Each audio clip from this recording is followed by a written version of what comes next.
Universitas Ngurah Rai pada tahun akademik 2018-2019 kembali mengadakan kegiatan Tridharma Perguruan Tinggi, yaitu kuliah aplikatif terpadu. Upacara pelepasan peserta kuliah aplikatif terpadu dilepas oleh Rektor Universitas Ngurah Rai, Nyoman Sura Adi Tanaya di halaman Universitas Ngurah Rai Denpasar.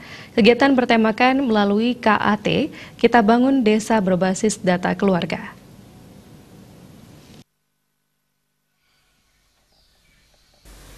Ketua Panitia KAT Gede Sumade menyebutkan kegiatan KAT dirancang untuk mengimplementasikan pengetahuan dan keterampilan yang diperoleh mahasiswa di bangku kuliah agar menyesuaikan dengan kondisi real di masyarakat dan mampu memecahkan masalah-masalah secara inovatif yang terjadi di lapangan.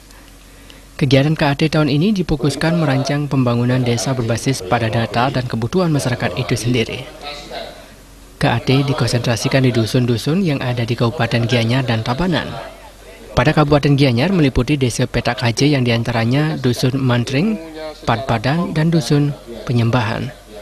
Di desa Petak meliputi Dusun Benawan Kangin, Benawan Kawang, Bonyoh, Madangan Kelot, Umanyar, dan Dusun Medangan Kaja. Sedangkan untuk Kabupaten Tabanan mengambil lokasi di desa Kabe-Kabe yang meliputi Dusun Juntal, Pilisan, Beringkit, Sengguan, Gadoh, Dualang, Buading, Dauye, Dangan Ume, dan Dusun Tegal Kepoh.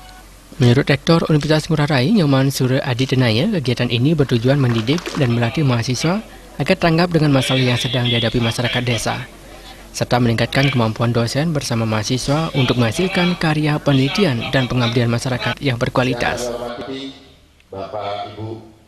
Setelah data-data keluarga itu kumpul sesuai dengan aturan-aturan Permendagri yang ada, nah nanti akan disusun di masing-masing dusun. Kemudian sehingga di masing-masing dusun akan ada profil dusun. Kemudian nanti Pak Kepala Desa akan mengumpulkan profil dusun itu menjadi profil desa. Nah, sehingga di situ akan mempunyai data-data yang benar-benar dasarnya adalah apa yang ada di masing-masing keluarga. Nah, sehingga ini data yang lengkap, komprehensif, dan up to date ini akan bisa digunakan sebagai basis untuk merencanakan pembangunan, proses-proses pembangunan di desa masing-masing. Pelepasan KAT ditandai dengan penyerahan topi kepada mahasiswa secara simbolis dan penyerahan mahasiswa dari rektor ke kepala desa.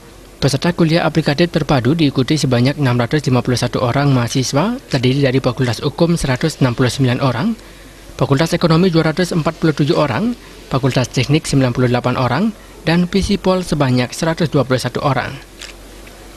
Mahasiswa didampingi oleh 46 orang dosen pembimbing. Kegiatan KAT dimulai dari 19 Januari sampai dengan 23 Februari 2019.